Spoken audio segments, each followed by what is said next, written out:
It's now 2 years since the Paris Agreement, and it's clear that not enough is being done to mobilize finance. The NDCs themselves are still being developed in terms of the implementation and the financing required to actually move towards the pledges agreed in 2015.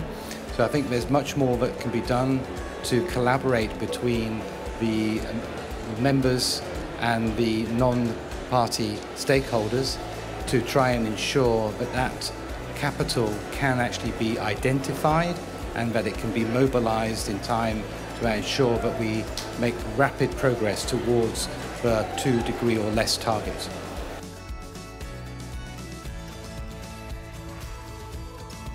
I think the facilitative dialogue could really benefit from having not just a stock take in terms of ambitions to reduce carbon emissions, but also ambition towards financing the pledges. So as well as a stock take of how member states are actually going to reduce their greenhouse gas emissions, I think there needs to be a stock take of the capital raising ability of individual member states to try and do that.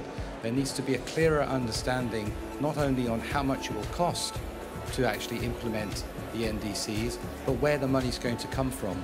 Because at the moment we see a massive gap.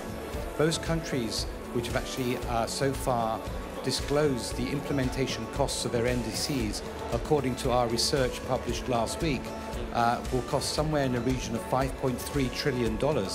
And if we look at the capital markets, the bond market, only around $900 billion of green or climate-aligned bonds actually currently exist. That's a massive gap. So that gap can only be filled with collaboration between the member states and the non-party stakeholders, and that's really where we should focus on.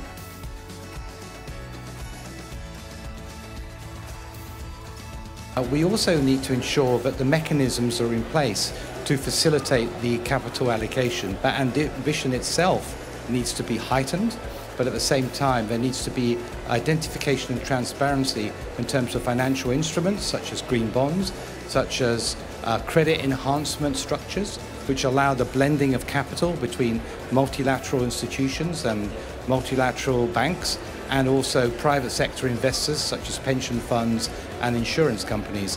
That blended capital, those enhancements to credit quality, will help the capital flow. Because at the moment we seem to have insufficient capital going into this space of the climate transition, despite this very high amount of demand there is amongst the investment community to help with the transition towards the 2 degree or less.